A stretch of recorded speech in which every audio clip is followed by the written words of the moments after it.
साल 1987 मेरठ के दंगों में शायर बशीर बद्र का घर जला दिया जाता है। तमाम सामान के साथ साथ बशीर बद्र साहब की गज़लें भी खाक हो जाती हैं।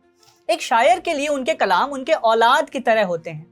इस घटना के बाद बशीर बद्र साहब 15-20 दिन तक तकरीबन अवसाद में रहे। जितने कलाम उन्हें उनके दोस्तों को या चाहने वालों को याद थे वो डायरी में उतार लिए गए। ठीक ठाक समय के बाद बशीर साहब जब मुशायरों में लौटे तो मुशायरों में उनकी बारी आई तो पहला ही शेर पढ़ा, लोग टूट जाते हैं एक घर बनाने में, तुम तरस नहीं खाते बस्तियां जलाने में। मिनटों तक तालियां बजती रही। बशीर बद्र एक ऐसे शायर जिनके कलाम उनसे भी कहीं ज़्यादा मकबूल हुए। जब नियो क्लासिकल पोइट्री का बोलबाला था उस दौर में शायरी को नई जदीद ज़बान देने वाले शायर, एक ऐसी ज़बान जो रिक्शे वाले भाई साहब को भी समझ में आए और उर्दू के बड़े जानकार को भी।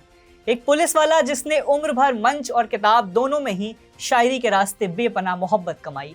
अलीगढ़ मुस्लिम यूनिवर्सिटी में एमए उर्दू में एक ऐसे स्टूडेंट जिनके सिलेबस में उन्हीं की गज़लें पढ़ाई जाती थी।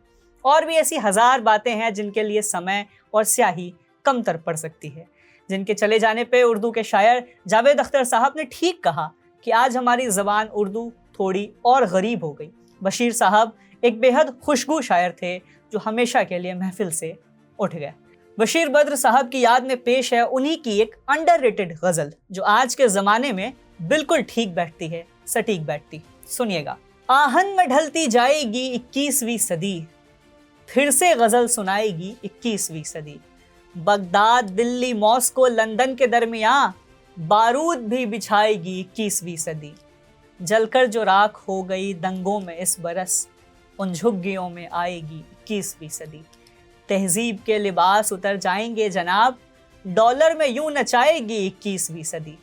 ले जाके आसमान पे तारों के आसपास, अमेरिका को गिराएगी 21वीं सदी। फिर से खुदा बनाएगा कोई नया जहां, दुनिया को यूं मिटाएगी 21वीं सदी।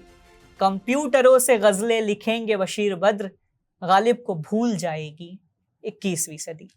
महबूब शायर बशीर बद्र साहब को अलविदा। शुक्रिया।